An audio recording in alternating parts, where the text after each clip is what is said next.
మీషో నుంచి అయితే నేనైతే 3 ఐటెమ్స్ ఆర్డర్ చేసుకున్నాను. సో, ఐటెమ్స్ ఏంటంటే ఇవి వచ్చేసి ఏంటంటే ఇంట్లో షెల్ఫ్స్ కోసం అనమాట. యాక్చువల్‌గా నేనైతే ఇల్లు క్లీనింగ్ చేద్దాం అనుకున్నాను.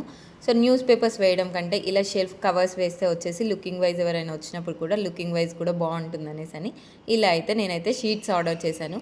సో, ఈ షీట్స్ వచ్చేసి ఈచ్ రోల్‌లో 10 మీటర్స్ వచ్చింది. కాస్ట్ వచ్చేసి ఈచ్ రోల్ 260 రూపీస్ పడింది. అండ్ ఈ ఐటెమ్ వచ్చేసి ఏంటంటే ఫ్రిడ్జ్లో వెజిటేబుల్స్ కోసం అనమాట. సో మనం ఎప్పుడు కూరగాయలు తెచ్చేసి ఇట్లా కవర్స్లలో నాక్ చేసేసి పెట్టేస్తాం కదా ఫ్రిడ్జ్లో, అలా కాకుండా ఇలా బాక్సెస్లలో పెట్టేసుకుంటే మనకు ఈజీగా మార్నింగ్ వంట చేసే టైంలో ఈజీ ప్రాసెస్ అవుతుందని ఇలా బాక్సెస్ అయితే ఆర్డర్ చేసుకున్నాను. సో బాక్సెస్ సైజ్ కొంచెం చిన్నగా వచ్చింది, కాకపోతే ఓకే ఫ్రిడ్జ్లో ఎక్కువ స్పేస్ ఉంటుంది, పెట్టుకోనికి మంచిగా ఉంటుందని అయితే ఇంకా నేనైతే ఉంచేశాను. సో 6 బాక్సెస్కి వచ్చేసి 230 రూపీస్ పడింది. సో మంచిగా కొత్తిమీర, కరివేపాకు ఇలాంటివన్నీ యూస్ చేసుకోవచ్చు. మీకు ఈ ప్రోడక్ట్స్ లింక్ కావాలంటే డిస్క్రిప్షన్లో ఇస్తాను, చెక్ చేయండి.